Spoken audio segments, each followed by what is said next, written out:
Hey, hello everyone. So today we are going to discuss about cyber attack on this learning video. Okay, this is our outline for today. First, we are going to talk about definition and principle of cyber attack, cyber security And then we are going to discuss about types of cyber attack. And then we're going to discuss about malicious code. And last, we are going to discuss about the vulnerabilities.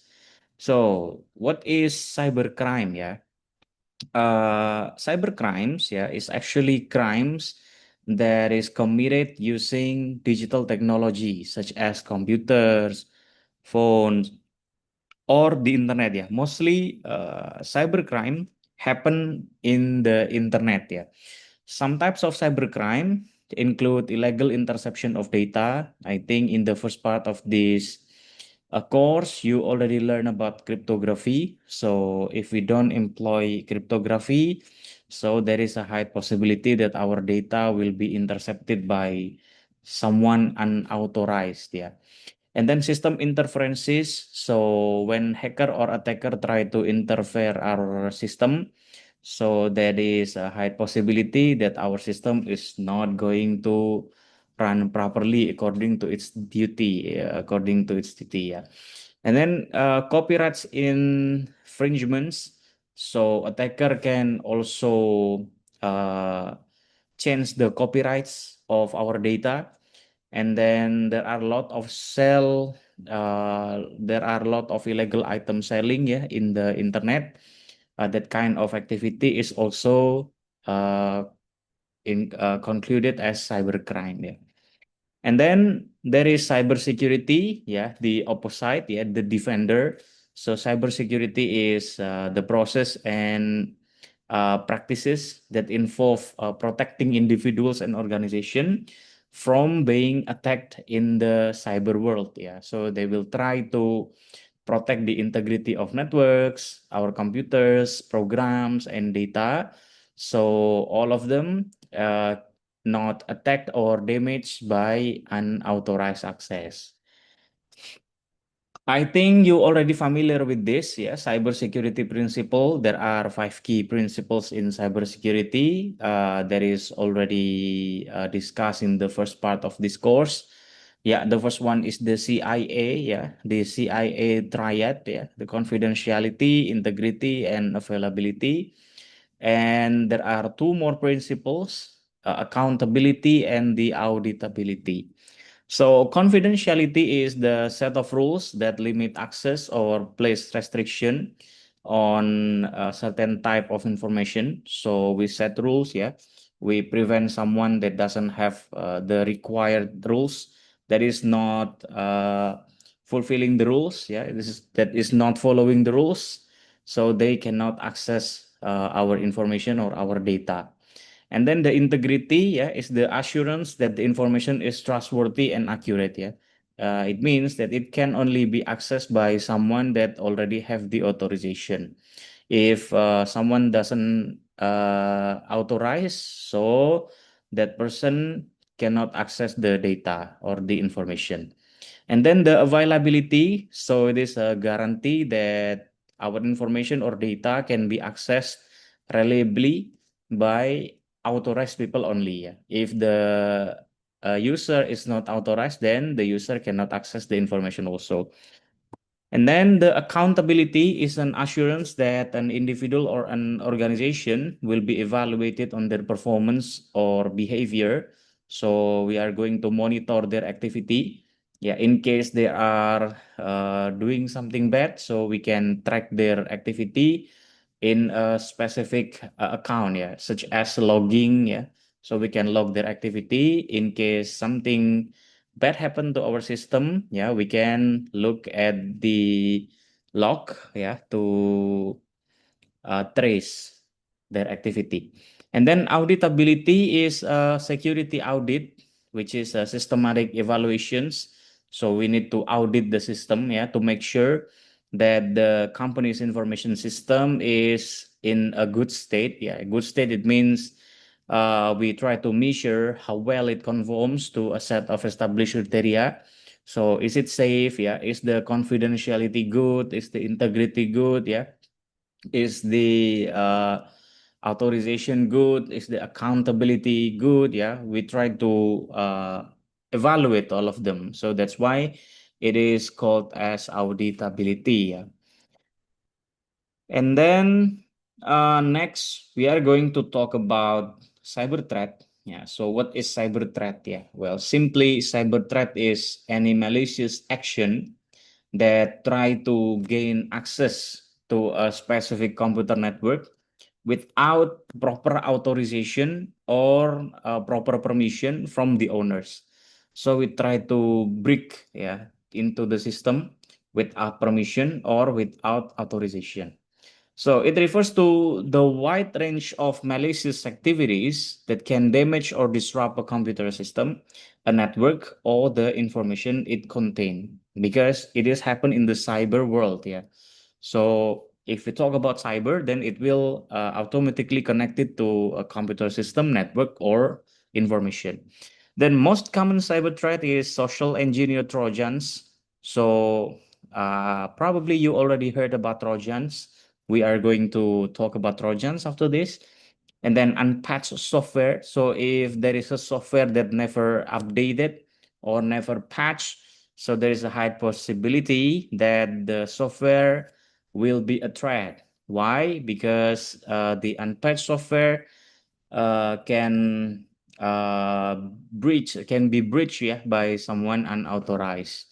And then phishing, yeah, I think you already familiar also with this kind of terms. Then network worms, yeah, there's a lot of threat. Yeah, we are going to talk about several of these cyber threat after this.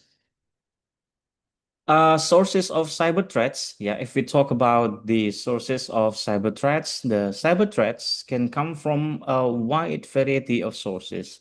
Some notable examples include the national governments. So the cyber threats can come from the national governments.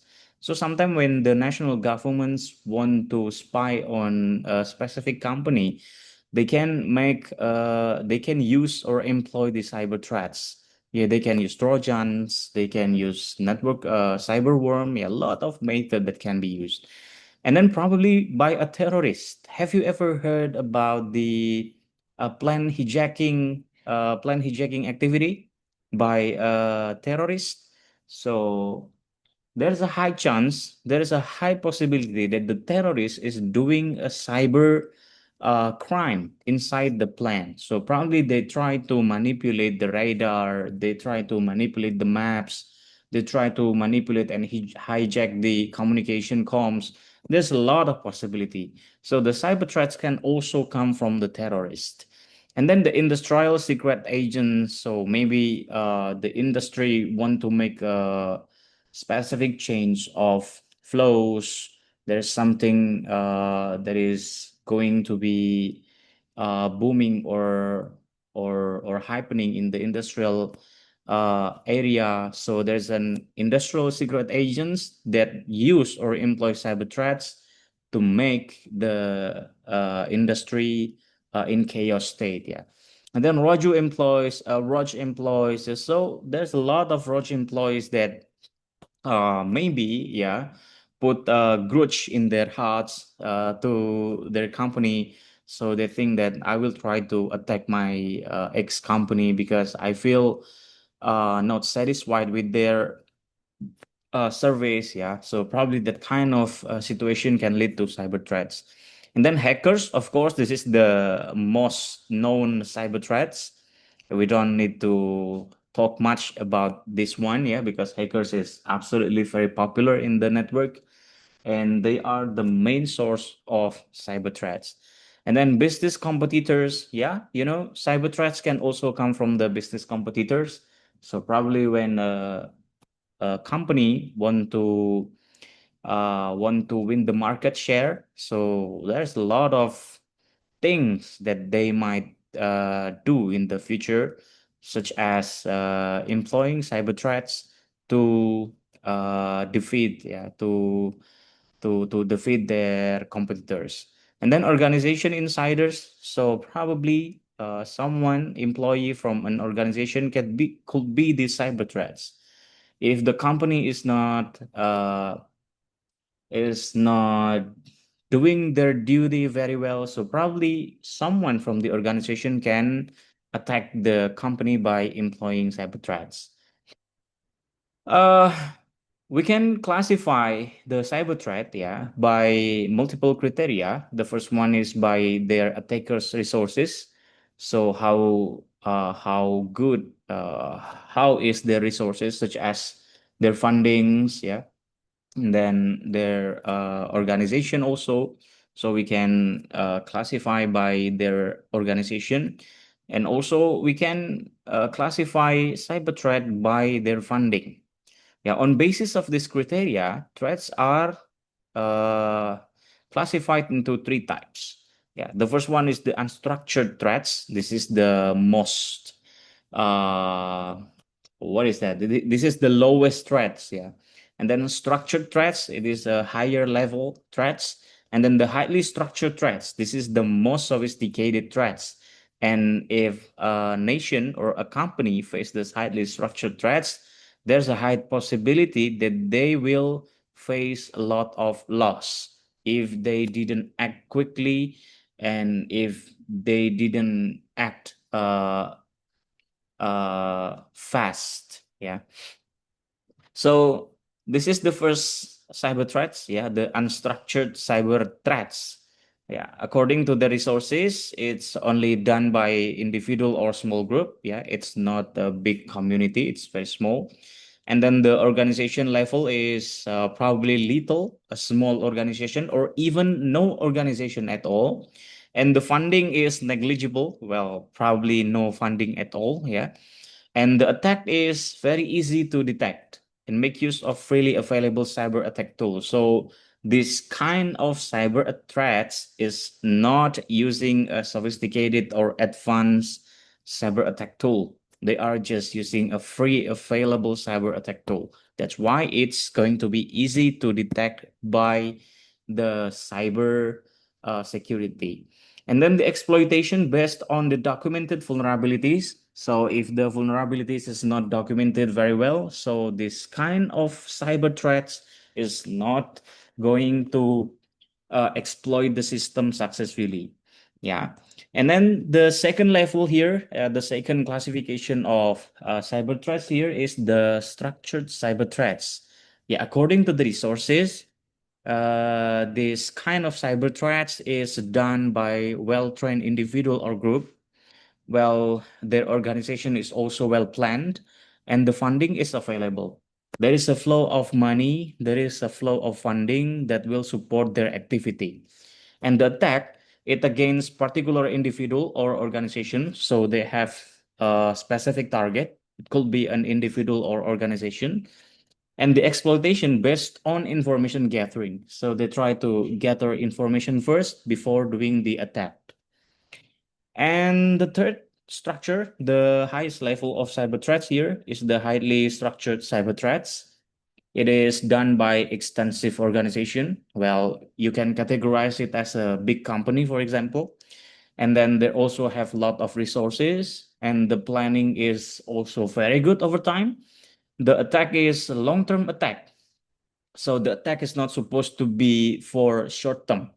They attack for long term. So what is the difference between short term attack and long term attack? Yeah. The difference between them is the impact. Yeah. Short term, it can be solved in a short time, but for a long term attack, it will happen again, again, and again. Yeah. For a long period of time. So they will do long-term attack on particular machine or data. The exploitation also use a lot of methods, yeah, multiple methods, not just one methods. They will do technical methods, social methods, and also insider help. So insider, not everyone from a company is a good one, yeah. Some of them could be the insider help for the enemy, yeah. And then cybersecurity has their threat index level. So we can try to evaluate the cyber threat level by using the CTU, the counter threat unit. Yeah, and it will be associated with a threat index level. So we can count the threat unit. After we count the threat unit, we can evaluate, we can identify the index level of the threat. Yeah, there are four level for the threat index level. The first one is guarded, yeah, and then the second is elevated. Number three is hide. Level four is critical. Level one guarded, it means the threat still under guard, yeah, so we can still defend the attack. And then elevated is actually it advanced, yeah, it is more advanced. Height is actually very high, so we need to do much effort than guarded and elevated. And then critical is actually very, very critical. If we don't do the cybersecurity activity quickly and fast, so probably the loss is going to be uh, uncountable. Yeah, that's probably going to be a huge loss for the company if the cybersecurity threat is in level four, yeah, critical, and not solved as quickly as possible. Next, we are going to talk about the types of cyber attack. Yeah, there are a lot of cyber attacks in the world. Yeah, the first one is the device compromise, and the second is the service disruptions. Number three is the data exfiltration. Number four, bad data injection. Number five, advanced persistent threat, or we can also call it APT. So let's talk about it one by one. So what is cyber attack? Yeah, the device compromise.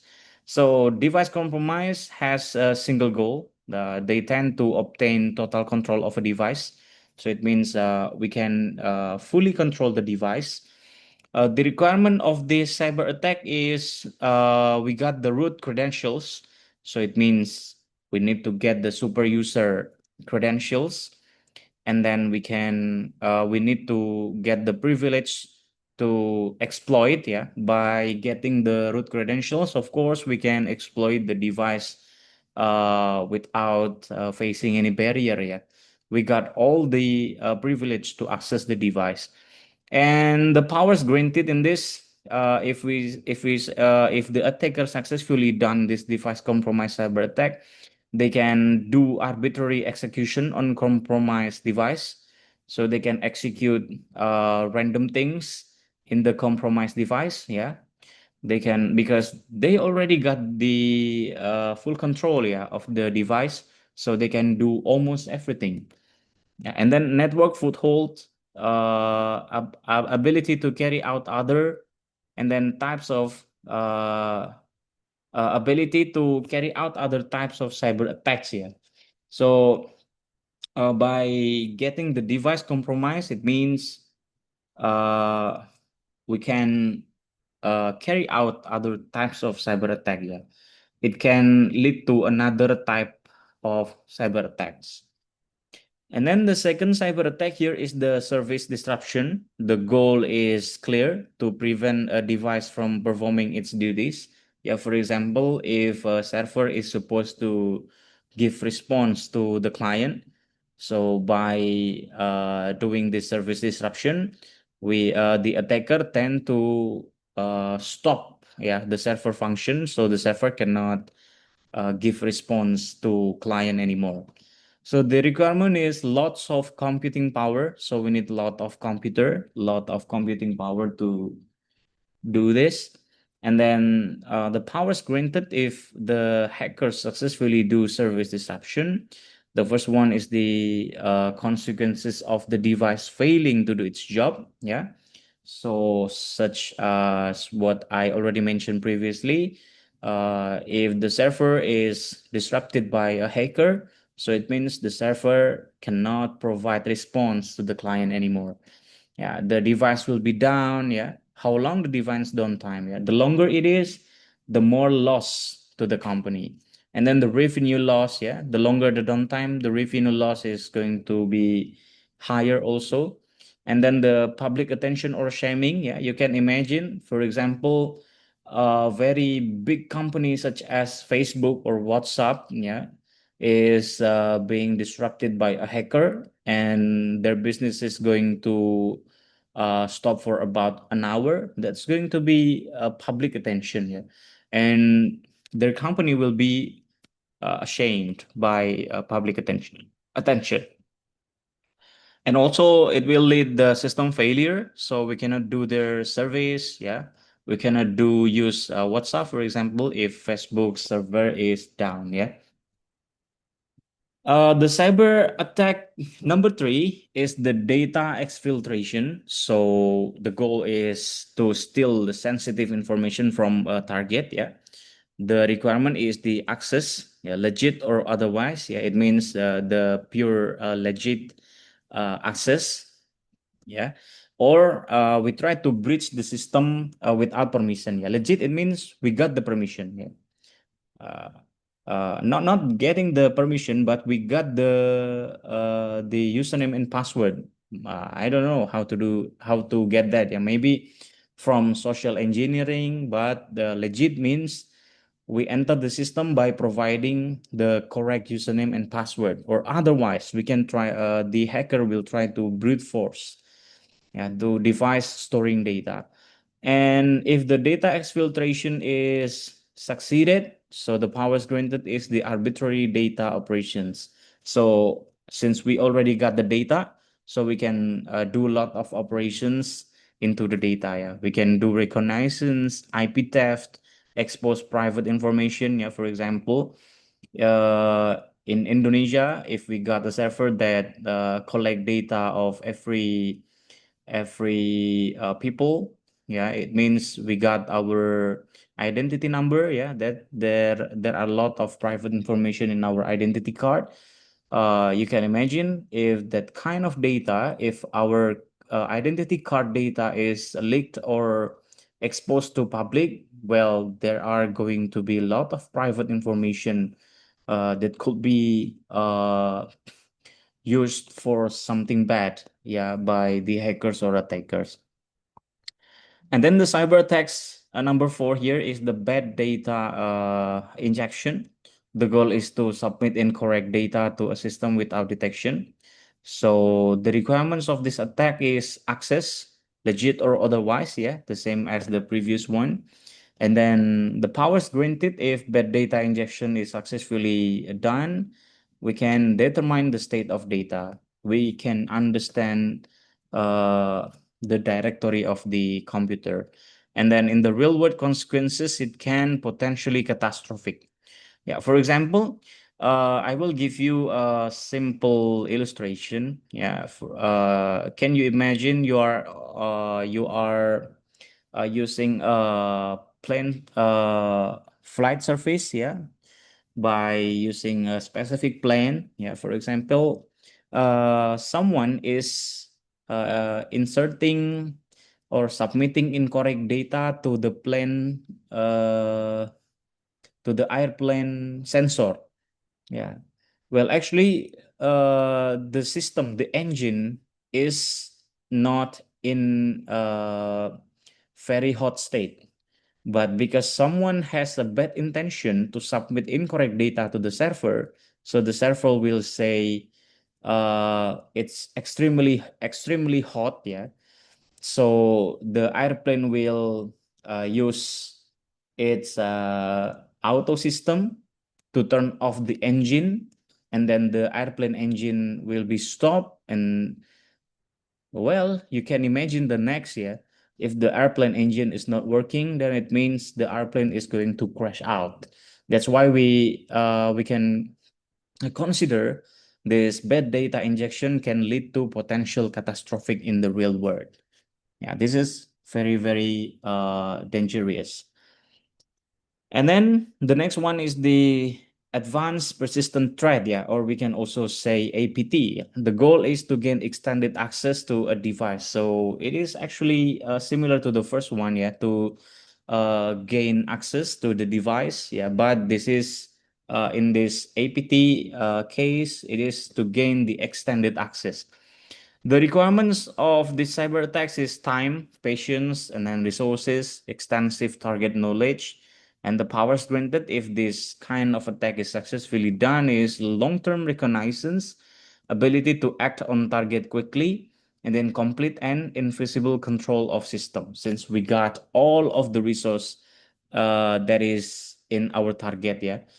Extended, it means we got the full control of the system, and that is going to be very powerful if a hacker or attacker got this kind of attacks successfully.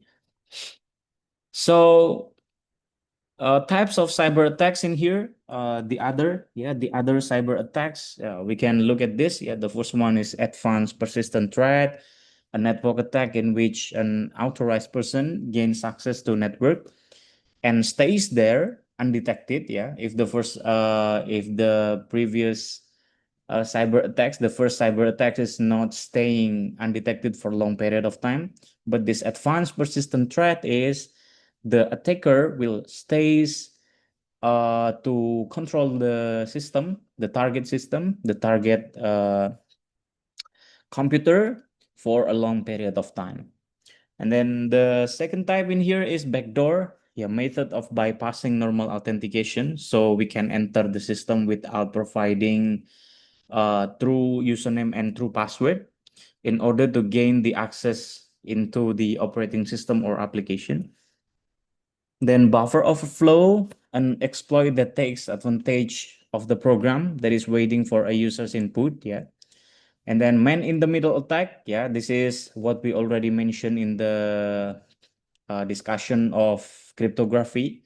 So this attack intercepts and relays messages between two parties who are communicating directly with each other. Yeah, for example, when Alice and Bob is communicating each other, there is an attacker or a hacker that try to steal their data, yeah, to steal their data in the middle of the communication.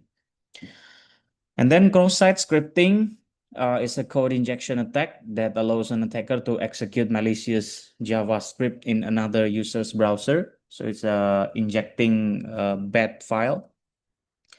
And then denial of service. So this is the device compromise. Yeah, any attack where the attackers attempt to prevent the authorized users from accessing the service. Yeah, due to this attack, even if we have the username and password, we are not allowed to enter the system because the system is uh, attacked by the hacker until the service is down. Yeah. And then SQL injection, it is a very common exploited web application vulnerability that allows malicious hacker to steal and alter data in website's database. So we can use a specific commands to exploit website's database.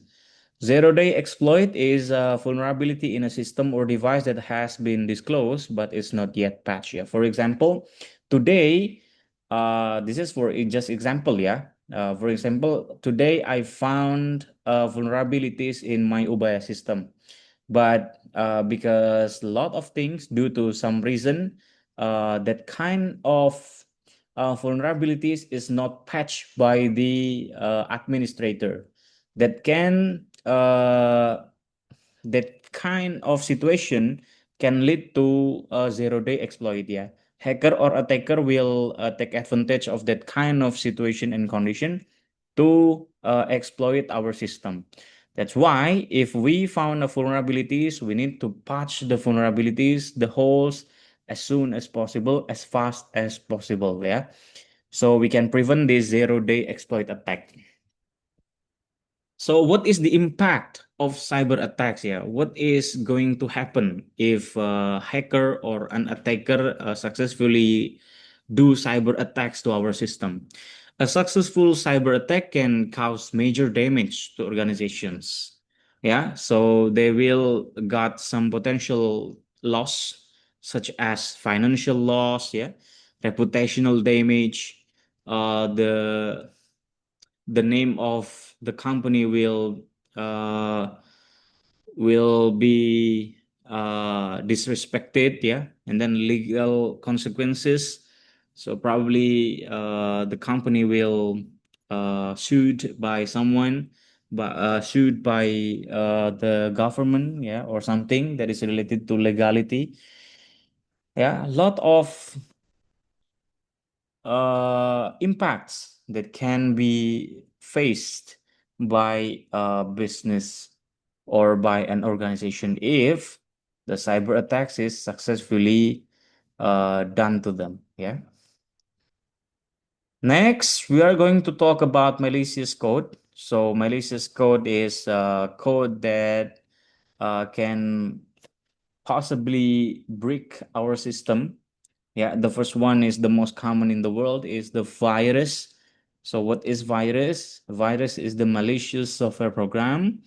When we try to execute the virus will replicate itself by modifying other computer programs and inserting its own code. Yeah, it's like a true virus in human nature. Yeah, virus will replicate itself, and after it successfully uh, penetrate the system, it will try to modify the computer programs and insert its own code. Yeah. And the second malicious code is network worm. This is a standalone malware which replicates itself in order to spread to other computers. Yeah. So if virus is working in a single target, network worm can replicate itself and then it can spread to other computers. Next is the Trojan horse. It's a program that claims to free your computer from viruses, but instead introduces viruses into your system. So this is manipulation, yeah, the Trojan horse. And then botnet used to perform distributed denial of service attack. It can steal our data, it can send a lot of spam and allow the attacker access to the device and its connection. Well, actually, botnet can be used to fully control our computer, yeah. So be careful of this one. And then keylogger is a type of surveillance technology used to monitor and record each keystroke type on specific computer's keyboard. Yeah, for example, when we input our password, yeah, if the attacker is using keylogger, they can they can identify our password, yeah, from the key that we stroke from the keyboard. And then rootkit, this is the collection of tools or programs that enable administrator level access to computer or computer network. Also, there is spyware. This is a software that is hidden from the user. So it is running in the background actually. This kind of malicious code is tend to gather information about internet interaction, keystrokes, passwords, and other valuable data. Yeah, yeah. Simply, it want to spy all the activity that we have done in the internet. Yeah. And then adware, it is designed to display advertisement on your computer and redirect your search request to advertising websites to collect marketing data about you. Then ransomware, this is popular several years ago and happens to several company in Indonesia.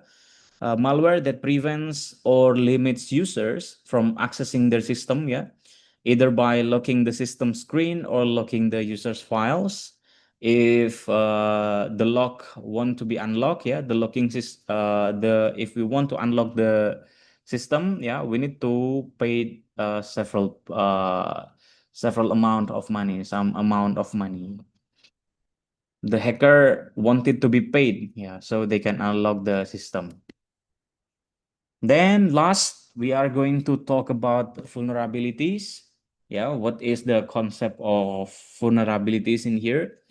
Vulnerability is a cybersecurity term that refers to a flaw in a system that can leave it open to attack. Yeah, simply we can put a hole in our security architecture. So vulnerability is the composition of three elements. The first one is the flaw in the system. So vulnerability is made of flaw in the system. So if there is a flaw in the system, the flaw itself will lead to vulnerability. And then The second composition of the second elements, yeah, of vulnerability is the access of attacker to that flow. Yeah, if the flow is open for public, then it means attacker can freely use that flow to breach into your computer. And then the third element here is the capability of attacker to exploit that flow. Yeah, if the attacker has the capability to exploit the flow, then our system will be breached. Yeah, but if the attacker cannot doesn't have the capability to exploit the flow, then the flow will be uh, unharmful. Yeah, but uh, in this era, yeah, I think the attacker is very high in exploiting capability. Yeah, so if we leave a flows open for public, then it's not going to take a very long time to uh, to make attackers notice about it and try to attack our system. And then the classification of vulnerabilities can be seen like this one, yeah. Vulnerabilities are classified according to the asset. So vulnerabilities can come from the hardware. It can also come from the software. It can also come from the network, from the people, from the physical side, or even from the organization. So there's a lot of vulnerabilities if we try to classify it according to the asset. Some of the vulnerability in the system occur due to missing patches. So, for example, there is an error and the error is not quickly patched. So, the error can lead to vulnerability. And then clear text credentials. Sometimes someone in the company or maybe the computer is not well protected and there are a lot of credentials data in that computer. So if that computer is breached by someone, then it means the credentials is open for public and attacker can misuse those credentials to target your computer. And then vulnerability can also occur due to using an encrypted channels. So it's a very important to use encrypted channels when we are communicating each other. And then the number four here is the RF emanation. Yeah, RF is the radio frequency emanation. Sometimes when we are transferring data using radio frequency, such as Bluetooth, Wi-Fi, what else? Infrared. Yeah, we are using radio frequency. Sometimes the signal that is resulted from radio frequency can lead to data leakage. And if we don't patch that kind of condition, then it means the attacker or the hacker can steal our data. And by using a specific method, they can reconstruct the raw data. And if they successfully reconstruct the raw data, they are successfully steal our data. And that is going to be very, very harmful. That's going to be very dangerous. So RF emanation sometimes can lead to vulnerability, yeah. The vulnerabilities method, it could be using the SQL injection method. Yeah, the database have a sophisticated interaction protocol. I think you already familiar with this one. It is called as the structured query language, or also known as the SQL. In SQL injection attack, the user supplied input is used to construct a SQL request to retrieve information from a database. So we are using a specific and sophisticated query to steal or to breach the database. The hacker may input specifically crafted SQL commands with the intent of bypassing the login form barrier and seeing what lies behind it. So by using these specifically crafted SQL commands, we can bypass the login, we can bypass the authentication, and then we can look at the data that lies behind the server. That's going to be very harmful, yeah, this SQL injection. And then uh, to access the vulnerabilities, hacker or attacker can also use cross-site scripting. So the constant input in provided to a program by one user that is subsequently output to another user. So they are injecting something, yeah.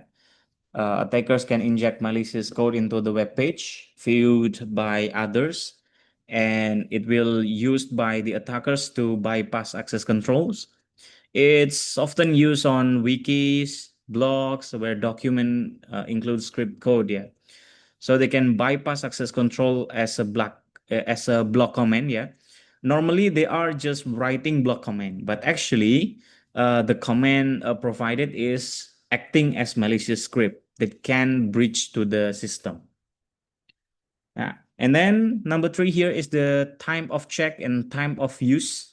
This is a class of software bug, yeah. So just like what I mentioned previously, if we got an error in our system, and if we don't quickly patch that error, so that error could lead to vulnerabilities, and the vulnerabilities can be potentially attacked by the attacker, yeah. An attacker is able to make change to the system between the checking of a condition and the use of the result of that check. Yeah. Sometimes our system needs some time to process the commands, and that gap of time is used by the attacker or hacker to uh, to attack our system. Yeah. Okay, next, I will try to demonstrate, yeah, or simulate some basic attack, yeah, basic cyber attack, yeah, and I will try to provide in the next those demonstration in the next videos, yeah. Okay, see you on the next video.